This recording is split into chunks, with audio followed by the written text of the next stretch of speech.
dear students, welcome back to Science Online class. Dear students, in the last class we are learning about the motion concept, is it? So here we are going to discuss the concept about the time. What do you mean by time? Whether you can catch the time, how you can recognize that now it is at 12 o'clock, now it is at 1 o'clock, how it is possible to measure the time. So we have one simple device that you sometimes in your home clock are there, in your hand wrist watches will be there to check the time, in your mobile also you can just check the time. But how you got to know that this is the time? So what is the need to measure the time? We need to measure the time so that we can keep a record of things happening around us, and whatever task we have to be performed, what we have to be planned, is it in course of time, maybe human beings defining days, week, months, years. So we have to record everything. So these are called as the time period. Suppose now you just got the holiday periods, is it? Holiday periods for 1 week. How you get to know that it is totally 1 week? You have spent 7 days, is it? You have just spent 7 days, and these are the various time periods are defined in the following ways. What are the following things? How you can measure the time? In the form of 1 day, in the form of 1 week, in the form of 1 month, in the form of 1 year, is it? So here we have to be discuss how we can measure the time, what is the time definition, so what is the GST, what is the GMT, what is the IST. Let us discuss one by one in today's topic. Dear students, the image you can see on the screen, here this is the sun, is it? Here this is in the sun in the solar planet system. Okay, so what happened when the earth is revolving around the sun? So as you know the concept about the day and night, when the one phase of the earth comes in front of the sun, it shows you day, and next part it comes as a night. Okay, so for one revolution it takes 1 day, and for completing one revolution it causes 1 year. So these things you got to know.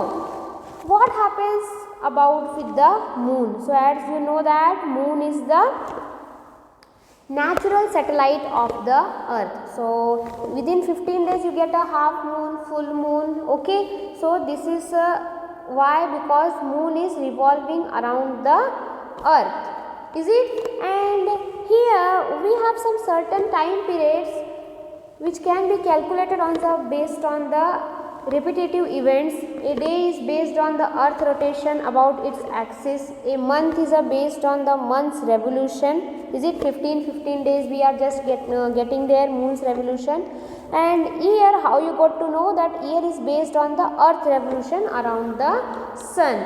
So the time period during a day is further divided into hours, minutes and the seconds. In 1 day how many hours will be there? 24 hours. In 1 hour how many minutes are there? 60 minutes. In 1 minute how many seconds are there? 60 seconds. So this is the concept. 1 hour, 1 minute, 1 second. 1 hour how many hours? 24 hours. 1 minute how many minutes? 1 minute 60 seconds, or in 1 second you will get to know that. Okay, so this concept we are following to check the time. How we can measure the time? So we have certain devices. By taking the help of this we can measure the time. So time is measured by using clocks, watches. Clocks and watches make us use of the periodic motion. So dear students, just let me clear you what do you mean by watches, what do you mean by the clocks. The clocks which are present in your home, that is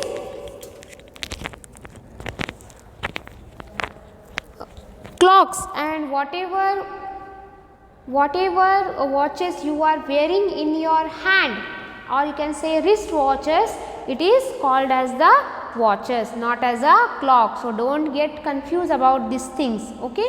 So, this is the measuring of the time.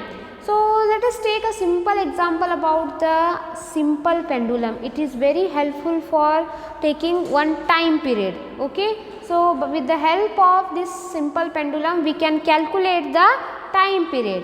So, a simple pendulum has a small metallic bob. Okay. So, where you can see this pendulum?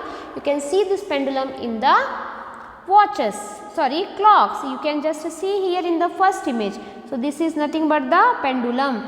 In this clock, this pendulum is present. So, with the rotation of one fro and the back position, you will get one time period. Okay. So, this is made up of the thread, and this is the bob which is made up of the metal. Okay. If the bob is taken to be one side and again back releases to the original position, again back to the next position, and again back to one same position, then it is called as a one oscillatory motion, or you can say one time period. Okay. So, how we can define this thing?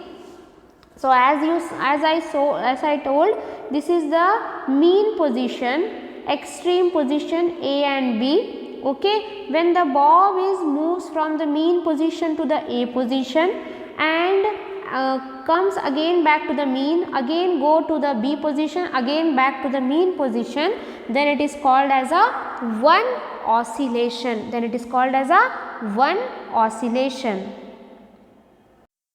So, this is nothing but the one oscillation. So, dear students, if you want to calculate the time period for the one oscillation, so the same things we have to be followed, that is the time taken by the pendulum, whatever time is taking by the pendulum to complete one oscillation from O to A, again back to the O position, go to the B, again back to the O position, it is nothing but the time period. What is the time period? The time taken by the pendulum to complete one oscillation is called as the time period. Okay. So, here we have one activity.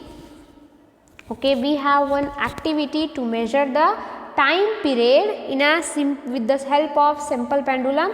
Set up in simple pendulum with the thread and to length about 1 meter. Okay, the distance between this, it is the 1 meter, and you have to be just to measure the time to complete 20 oscillation. Okay.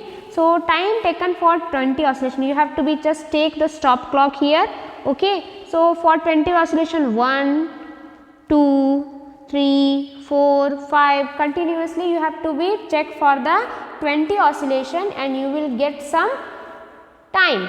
Okay. So, when the 20 oscillation will be complete, you have to be just stop the stop clock and you have to be just note the time period. Whatever time periods you will going to be measure here, it should be always almost similar, or you can say it will comes as a constant. So, the time period is nearly in all the cases will be same. So, in this way you can just go to check the time period for the oscillations. Okay. So, what are the units of time and speed?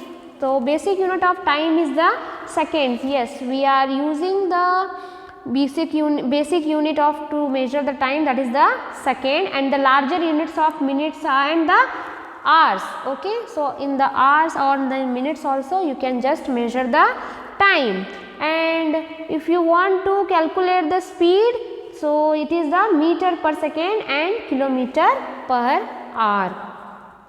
So, these are the units of time and the speed. So, in the earlier days, how our ancestors, how the old people are measuring the time? With the help of these three things. What are those three things? Just let me clear you. That is the sundial. Okay, this is the sundial and this is the sand clock, or you can say hourglasses. By the help of this instrument, the ancient people, they are going to measure the time. So these are the sundial, water clock and sun clock, which will help you to measure the time. So dear students, these all things are all about the time.